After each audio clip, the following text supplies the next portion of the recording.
세상이 정말 이해할 수 없는 한 가지가 있습니다. 하나님이 인생들을 복되게 지으셨고, 그리고 이 세상에 태어난 사람 치고 불행하게 살고 싶은 사람은 단 한 명도 없는데도 왜 세상에는 행복하다고 생각하는 사람보다는 불행하다고 느끼는 사람들이 훨씬 더 많을까 하는 거죠. 여러분은 이상하게 생각이 안 드세요? 행복은 도대체 어디에 있는 것일까?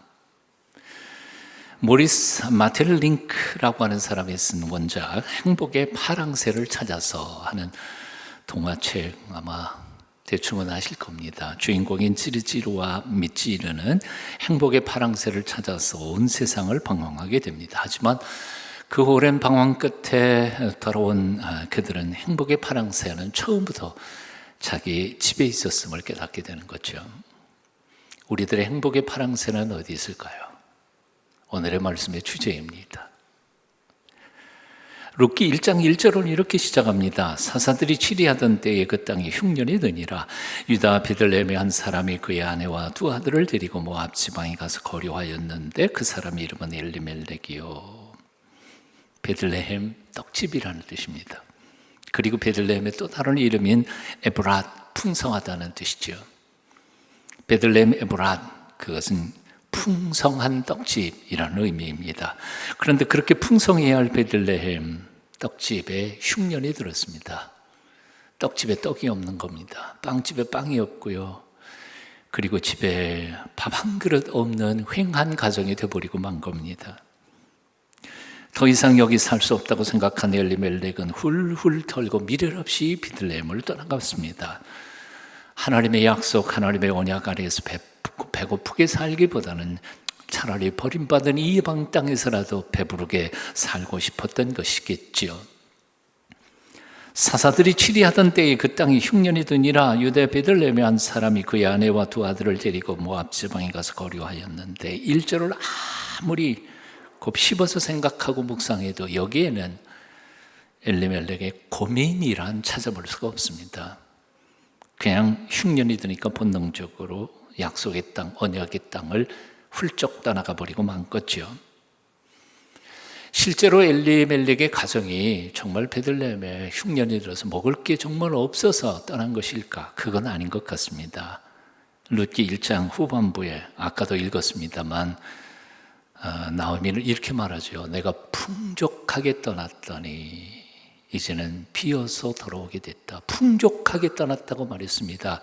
그러니까 먹고 삶이 위기가 처해서 떠난 게 아니었습니다. 자기 재산, 가난한 사람들 나눠주고 뭐 이렇게 살기보다는 차라리 지금 있는 재산 잘 유지하면서 이방 땅에서 모르고 그냥 멋지게 더 행복하게 살고 싶었던 욕망이 그를 떠나게 했던 것이라고 생각이 듭니다. 삶이 아무리 어려워도 인생에는 포기해서는 안 될 것들이 있습니다. IMF 때에 집안 경제를 돕겠다고 몸 파는 주부들이 있었다고 합니다. 요즘에 들리는 소문에 의하면 일본에서 그런 일들이 벌어지고 있다고 합니다. 하지만 아무리 삶이 괴롭고 힘들어도 지킬 것은 지켜야 하는 법이죠. 에서는 팥죽 한 그릇에 장자 명분을 바꾸었습니다. 어리석은 선택이었습니다. 엘리멜렉은 시련의 바람 앞에서 주저없이 베들레헴을 떠나가 버렸습니다. 어리석은 선택이었습니다. 어떤 이가 요약했습니다. 엘리멜렉은 나의 하나님은 왕이라는 뜻입니다. 이 이름에는 다음과 같은 신앙 고백이 있습니다. 내가 믿는 하나님이 나의 왕이시다. 나는 하나님 나라의 백성이다. 나는 하나님께 충성을 다할 것이다. 그 명령을 지키며 살 것이다. 하지만 엘리멜렉은 하나님의 백성 되기를 포기해버렸습니다. 모압 사람이 되어 불신의 땅 모압으로 떠나가 버리고 만 겁니다. 잠깐의 시련과 어려움을 견디지 못하고 생명의 떡집 베들레헴을 떠나 이방 땅 모압으로 가버린 것입니다. 불편한 베들레헴보다는 차라리 배부르고 눈치 안 보는 모압 땅을 선택한 것입니다. 어거스틴은 이렇게 말했습니다. 고통은 동일하나 고통을 당하는 사람은 동일하지 않다. 악한 사람은 고통을 당하면 하나님을 비방하지만 선한 사람은 같은 고통 속에서 하나님을 찬양한다. 무슨 고통을 당하느냐가 문제가 아니라 어떻게 당하느냐가 문제다. 똑같은 미풍이 불지만 오물은 더러운 냄새를 풍기고 거룩한 기름은 향기로운 냄새를 풍긴다. 인생길은 모두에게 다 힘들고 어려운 역경과 시련의 삶입니다. 여러분 고생하지 않는 사람 있을까요? 세상에 고생 한 번도 안 하고 그렇게 행복하게만 사는 사람이 있을까요? 아무도 없어요. 고통은 동일합니다. 고통의 종류가 다를 뿐이죠. 하지만 어떤 이에게는 고통이 성공과 성숙의 밑거름이 되지만 어떤 이에게는 실패와 핑계거리가 되고 맙니다. 똑같은 시련과 역경 속에서 어떤 이는 성숙하지만 어떤 이는 그렇지 못합니다. 같은 실패를 만났어도 어떤 이는 새로운 성공을 위해서 새롭게 결단을 하고 시작하지만 어떤 이는 인생 자체를 포기해버리기도 합니다. 결국 성공이냐 실패냐, 성숙이냐 미숙함이냐, 이것은 선택의 문제입니다. 뭘 선택할 것인가, 선택의 문제입니다. 엘리멜렉은 시련을 만나 도피를 선택했습니다. 믿음의 길보다는 육신적 안위를 택했습니다. 언약의 약속보다는 빵을 선택했습니다. 약속의 땅보다는 타락한 이방인의 땅을 택했습니다. 결과는 어떻게 됐습니까? 10년이 못 돼서 그 이방 땅 타국에서 자기도 죽습니다. 자기만 죽는 게 아니라 두 아들도 죽습니다. 첫째 아들의 이름은 말련, 질병이라는 뜻입니다. 둘째 아들의 이름은 키련, 끝장이라는 말입니다. 그 이름 따라 질병으로 끝장나버린 가족이었습니다. 한 번의 잘못된 선택이 가져온 비극입니다. 살러 갔는데 죽었습니다. 성공하고 싶어 갔는데 실패했습니다. 흉년을 피하여 잘 먹고 잘 살려고 갔는데 더 어려워졌습니다. 잘 살아보겠다고, 돈 좀 더 모아보겠다고, 좀 더 행복해 보겠다고 떡집 베들레헴을 떠났는데 남은 것은 세 과부의 한숨뿐이었습니다. 오늘날 신앙인들이 왜 실패할까요? 하나님을 믿는 백성들이 역경을 이겨내지 못하는 이유가 무엇일까요? 아주 간단합니다. 시련의 날에 하나님의 약속 안에 머물며 그 도우심을 구하기보다는 오히려 너무 쉽게 세상적인 인간적인 꾀나 술수를 의지하기 때문에 그렇습니다. 네. 하나님 안에서는 새로운 길이 그렇게 딱 보이지 않으니까 세상적인 방법을 동원하고 이러면 좀 살지 않을까 계획 세우는 거죠. 북왕국 이스라엘이 쳐들어왔을 때 유다 왕 아사는 하나님을 의지하기보다는 아람 왕에게 도움을 청했습니다. 그때 하나님께서 선지자를 보내서 그를 이렇게 책망합니다. 여호와의 눈은 온 땅을 두루 감찰하사 전심으로 자기에게 향하는 자를 위하여 능력을 베푸시나니 이 일은 왕이 망령되이 행하였은즉 이후부터는 왕에게 전쟁이 있으리이다. 전쟁이 왜 일어나죠? 주변 국가들이 얕보면 전쟁이 일어납니다. 그러나 하나님께서 딱 지키시고 도전을 해봤자 손해만 볼 것이라 그러면 감히 쳐들어오지도 않습니다. 이제까지는 하나님이 돌보셨으니까 감히 쳐들어오지도 않았습니다. 하지만 이제는 얕보이니까 이놈도 달려와서 대들고 저놈도 달려와서 싸우는 거죠. 이제는 이후부터는 왕에게 전쟁이 있으리이다. 그런 책망을 듣고도 아사 왕은 하나도 달라지지 않습니다.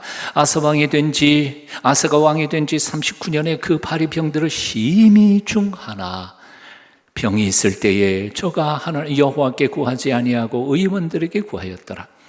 아사가 위에 있은 지 41년에 죽어. 아사 왕이 얼마나 강팍했든지 죽을 병이 들었는데도 불구하고 하나님을 찾지 않았습니다. 그래서 결국은 3년 만에 죽고 맙니다. 사랑을 여러분, 역경을 만났을 때 무엇을 의지하시겠습니까? 고난의 시절에 누구를 부르겠습니까? 인생의 마지막 순간에 누구를 바라보시겠습니까? 어려울수록 말씀을 붙잡으시기를 축원합니다. 시련의 광야를 만날수록 더욱 하나님을 찾으십시오. 당장은 약속처럼 풍성할 것 같지 않아도 약속의 땅 베들레헴을 떠나지 마십시오. 반드시 하나님께서 도와주실 줄로 믿습니다. 여호와의 눈은 온 땅을 두루 감찰하사 전심으로 자기에게 향하는 자를 위하여 능력을 베푸시나니. 호두나무 과수원 주인이 하나님께 구했습니다. 하나님, 딱 1년만이라도 내 마음대로 날씨를 좀 조정할 수 있게 해주십시오. 하나님께서 허락하셨습니다. 그래, 내 마음대로 한번 해봐라. 그래서 과수원 주인은 호두나무에 가장 좋게 날씨를 조정했습니다. 햇빛이 필요할 때 햇빛 쪼이고, 비가 필요한 비를 내렸습니다. 강한 바람도 함부로 불지 못하게 하고, 천둥 번개도 치지 못하게 했습니다. 그렇게 한여름을 보내고 가을이 와서 추수를 했는데 보기 드물게 대풍이었습니다. 그런데 막상 추수해서 거두어 보니까 호두가, 알맹이가 하나도 없고 빈 껍데기들 뿐이었습니다. 놀란 과수원 주인이 하나님께 항의했습니다. 하나님, 이게 뭡니까? 하나님께서 대답하셨습니다. 시련 없는 것에는 알맹이가 들지 않는 법이란다. 한번 같이 읽어보실까요? 시련 없는 것에는 알맹이가 들지 않는 법이란다. 폭풍이 몰아치고 가뭄으로 바싹 타들어갈 때에만 껍질 속 영혼이 깨어나 알맹이가 여무는 법이지. 그런데 너는 그저 좋은 날씨만 허락했기에 빈 껍데기, 호두만 만든 거야. 잊지 마십시다. 시련이 없으면 알맹이는 차지 않는 법입니다. 시련과 역경을 통하여 하나님은 우리를 속이 꽉 찬 사람, 깨어있는 영성의 사람으로 만들어 가고 계십니다. 그러므로 시련을 만났을 때 너무 두려워하지 마십시오.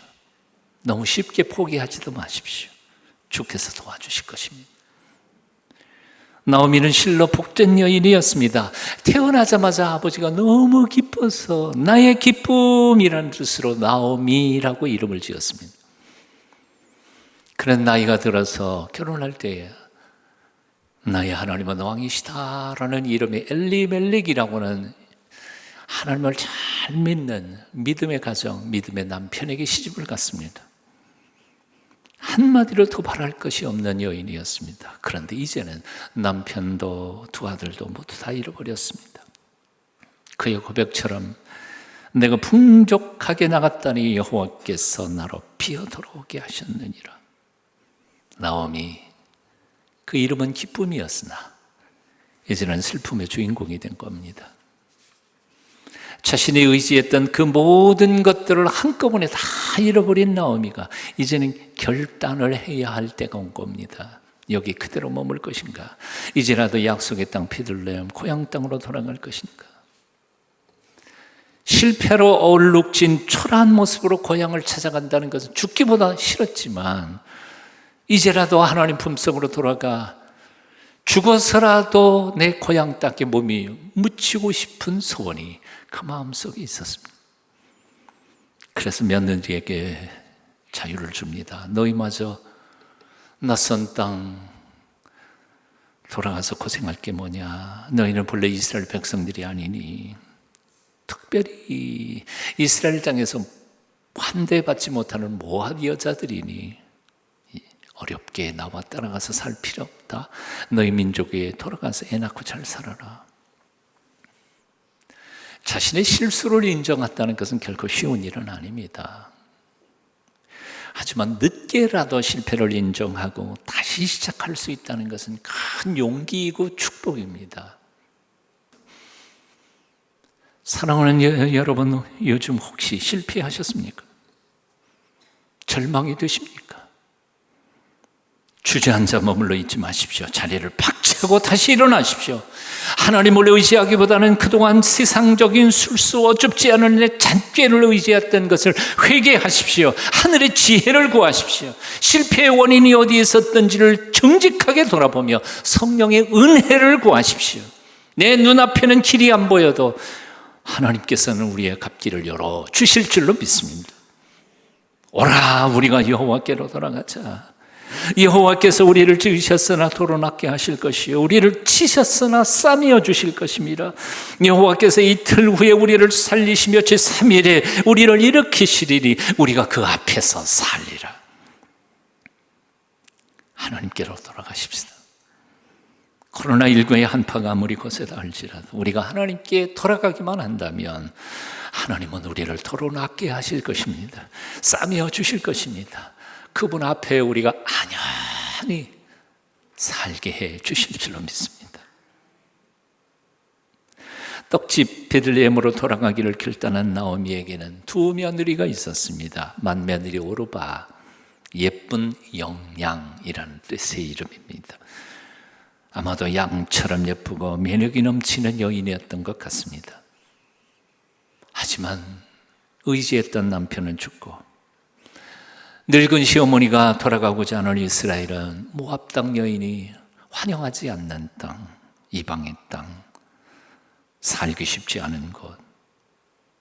그래서 한마디로 희망이 없어 보이는 그 길 앞에서 오르바는 눈물을 뿌리며 뒤로 돌아섭니다. 불안한 미래보다 안정된 고향 땅에 머물기로 선택한 것입니다. 냉엄한 현실 앞에서 인간이 할 수 있는 가장 최선의 선택이었다는 생각이 듭니다. 그 이상의 선택이 없었을 거예요. 우리라고 그렇게 선택하지 않았겠어요? 하지만 둘째 며느리 룻, 그는 전혀 사람의 생각으로는 이해할 수 없는 선택을 하고 있음을 봅니다. 모압 여인이 유대 땅에서 살아가는 것은 정말 위험한 일이었습니다. 신명기 23장 3절은 이렇게 말합니다. 암몬 사람과 모압 사람은 여호와의 총회에 들어오지 못하리니 그들에게 속한 자는 10대뿐 아니라 10대를 걸어가도 못하고 영원히 여호와의 총회에 들어오지 못하리라. 이건 저주입니다. 하나님의 존전에서 모압 여인은 저주받은 종족이었던 거죠. 10대뿐 아니라 영원히 이스라엘 땅에 들어오지 못하는 그 땅으로 모압 여인인 룻이 시어머니를 따라서 가겠다고 목숨 걸고 선언하고 있는 겁니다. 16절, 17절입니다. 여러분 뜻을 생각하면서 같이 한번 읽어봅니다. 같이 읽습니다. 룻이 이르되 내게 어머니를 떠나며 어머니를 따르지 말고 돌아가라. 강권하지 마옵소서. 어머니께서 가시는 곳에 나도 가고 어머니께서 머무시는 곳에서 나도 머물겠나이다. 어머니의 백성이 나의 백성이 되고 어머니의 하나님이 나의 하나님이 되시리니 어머니께서 죽으시는 곳에서 나도 죽어 거기에 묻힐 것이라. 만일 내가 죽는 일 외에 어머니를 떠나면 여호와께서 내게 벌을 내리시고 더 내리시기를 원하나이다 하는지라. 이해할 수 없는 정상적인 인간으로서는 이렇게 선택할 수 없는 선택을 룻은 합니다. 성경 66권 중에서 여성의 이름으로 성경책이 된 게 딱 두 권 있습니다. 첫째는 바로 이 룻기고요, 에스더서입니다. 그런데 이 두 여인은 굉장히 대조적입니다. 에스더는 유대인 여자입니다. 그리고 화려하게 인생을 산 황후였습니다. 그런데 룻은 모압 이방 여자입니다. 너무 일찍 사랑하는 남편을 잃어버리고 아들조차도 없는, 그때 남성 위주의 사회 속에서 아들도 없는 청상 과부, 거기다가 과부인 시어머니를 모시고 있는 며느리입니다. 이 두 여인에게 대조적인 게 너무 많지만 딱 한 가지 공통점이 있습니다. 그것은 뭔고 하니 일사각오의 신앙입니다. 일사각오의 신앙. 에스더는 이렇게 고백합니다. 죽으면 죽으리라. 룻도 고백합니다. 죽는 일 외에 어머니를 떠나지 않겠습니다. 이런 점에서 볼 때 룻기는 단순히 부모님 잘 모셔라 하는 효성을 가르치는 도덕책이 아닙니다. 저주받은 모압 여인까지도 받아주시는 무한하신 하나님의 긍휼, 사랑, 헤세디에 대한 찬송가입니다. 정통 유대인들은 바로 오순절 때 이 룻기 1장부터 4장까지를 축제 속에 반복해서 불러댔습니다. 이건 한 여인에 대한 이야기가 아니에요. 구원의 찬송가래요. 룻기 버림받은 청상 과부라 할지라도 차별 없이 구원의 역사를 이루어가는데 큰 일꾼으로 포함시켜서 사용하신다고 하는 하나님의 놀라우신 구원에 대한 선포의 예언서가 바로 룻기인 겁니다. 바로 그런 이유 때문에 룻기 1장은 죽고 시작하지만 4장은 낳고로 끝을 맺습니다. 룻기 다시 읽어보십시오.